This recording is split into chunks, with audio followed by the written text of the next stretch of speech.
Cancer एक अलग चीज है, जेनेटिक कैंसर तो कितना हो रहा है, मुश्किल से 11% है। 100 कैंसर के पेशेंट होंगे तो 11 पेशेंट ऐसे होते हैं जिनको जेनेटिक होता है, जिनके दादाजी दादी जी, नाना जी नानी जी और माताजी पिताजी को कैंसर था, तो आपके अंदर वो डीएनए के थ्रू, कोशिका के थ्रू, वो भी कोशिका के थ्रू ही आएगा। वो जो एक शुक्राणु की कोशिका और एक अंडाणु की जो कोशिका है, उस कोशिका में पूरा ब्रह्मांड छिपा हुआ, पूरा डीएनए छिपा हुआ है कि आपके पिताजी 6 फीट के थे, माँ 6 फीट की थी, गोरे रंग के थे, दादाजी भी 6 फीट के थे, गोरे रंग के थे, आप भी 6 फीट के हैं, आपकी पत्नी भी 6 फीट की, आप भी गोरे रंग के अच्छे मतलब फेयर कलर है। और अगर आपको 3.5 फीट का कोई काला लड़का खड़ा हो गया तो डीएनए चेंज है मेरे भाई, 14 इंच चूक गई कहीं ना कहीं। ये डीएनए है, ये डीएनए है आपका। आपके डीएनए में अगर तो 11% है कैंसर, तो आप पे बहुत बड़ी कृपा कर रहा है कि सबको सब नहीं हो रहा, मतलब सभी लोगों को नहीं हो रहा। बाकी तो सभी लोगों को अगर कैंसर मान लो डीएनए अगर जेनेटिक होने लग जाए तो दुनिया में हाहाकार मच जाए, सब पूरी दुनिया खाली हो जाए 5 साल में। तो ये कैलकुलेशन करके देखिए हमने, अगर 100% जेनेटिक कैंसर अगर शुरू हो जाए तो पूरी दुनिया को खाली होने में 5 साल लगेंगे, बस कोई इंसान नहीं बचेगा। इतना उस तरीके से ये हो सकता है अगर डीएनए से होना। तो 11% है, और 11% का समाधान मैं बता रहा हूं आपको, कुछ नहीं करना आपको। जैसे फॉर एग्जांपल आपके फादर को कैंसर है, माना कि, या आपकी मदर को कैंसर है, उनकी जितनी जीवित संतानें हैं उनको कुछ भी नहीं करना, केवल 4 महीने तक हमारी एक औषधि है रक्त शोधन, 4 चम्मच सुबह 4 चम्मच शाम को काढ़ा बना के पीना है। आई साइट ठीक हो जाएगी, बाल काले हो जाएंगे, स्किन डिजीज ठीक हो जाएगी, और बहुत सारी बीमारियां भी ठीक हो जाएगी, एंजाइटी खत्म हो जाएगी, सुस्ती खत्म हो जाएगी। और सबसे अच्छा फायदा यह होगा कि डीएनए में जो कैंसर आना है, जेनेटिक कैंसर जो आना है, वो नहीं आएगा। इसकी मैं जिम्मेदारी दे रहा हूं, क्योंकि वो सिस्टम है उसका। वो सिस्टम क्या जो मैं समझा रहा हूं आपको। ओके, अब होता क्या है, अपन जो कुछ भी खाते हैं ना, या जो कुछ भी पीते हैं, वो कहां जाता? मुंह में। मुंह से कहां जाता? आहारनाल में। आहारनाल से कहां जाता? आमाशय में। आमाशय में क्या होता? पित्ताशय, पकाशय, अग्नाशय, ये सब मिलके उसकी लुगदी बना देते हैं, उसको ढीला और ढीला कर देते हैं। जो दांतों ने कसर रख दी वो भी वो काम करेगा। जो अपन ने थोड़ा पानी कम पिया तो उसके अंदर पहले से रिजर्व थोड़ा पानी था, वो पानी भी उसको मिल जाएगा, मतलब उसका रस बन गया। उस रस को उसने छोटी आंत को दे दिया, छोटी आंत ने उसको बड़ी आंत को दे दिया, बड़ी आंत ने उसको नीचे जो बाउल है अपना, जहां ये लेटरिन जो आपका स्टूल इकट्ठा होता है, वहां चला गया, और वहां से ये नीचे मतलब पोटी के रूप में या टट्टी के रूप में, लेटरिन के रूप में बाहर निकल गया। तो ये मुंह में डालने से लगा के और बाहर निकलने तक इस पूरे प्रोसेस में जितना भी रस है, अब जैसे आप डायरेक्टली रस पी रहे हो तो उसको क्या ढीला करना भाई? आप जैसे सीधे गन्ने का रस पी लिया या फलों का रस पी लिया या सब्जी का सूप पी लिया, आपने डायरेक्टली रस है, दूध पी लिया, शहद ले लिया, वो तो सीधा ही रस है। गाय की छाछ पी ली तो वो तो रस ही है ना।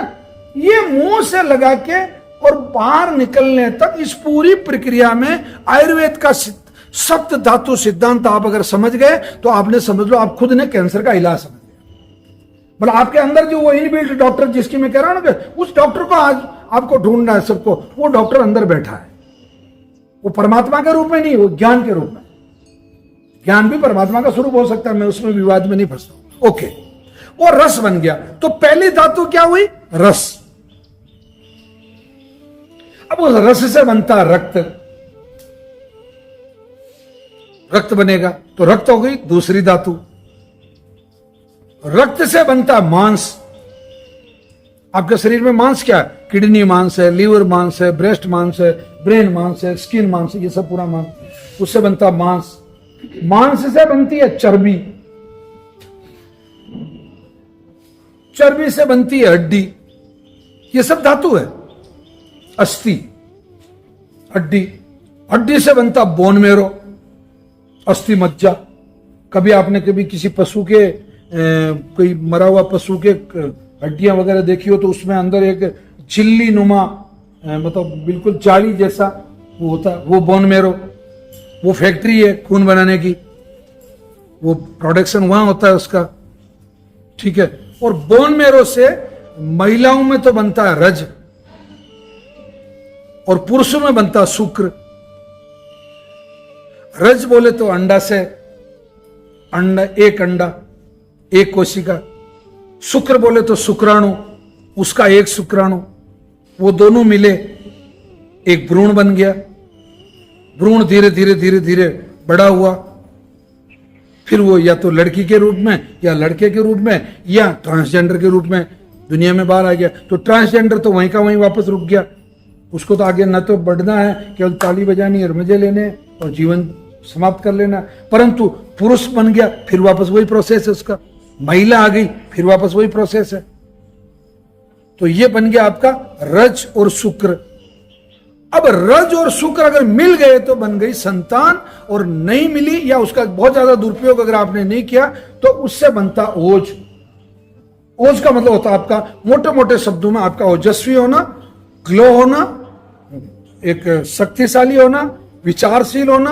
अब ओजस्वी शब्द जो है, तो मेरे को अगर आप सिंपल में समझाने के लिए कहेंगे साहब आप तो एक लाइन बोलो हम ओजस्वी समझ जाएं, तो मैं कहूंगा शहीद भगत सिंह ओजस्वी थे, चंद्रशेखर आजाद ओजस्वी थे, महाराणा प्रताप ओजस्वी थे, स्वामी विवेकानंद ओजस्वी थे।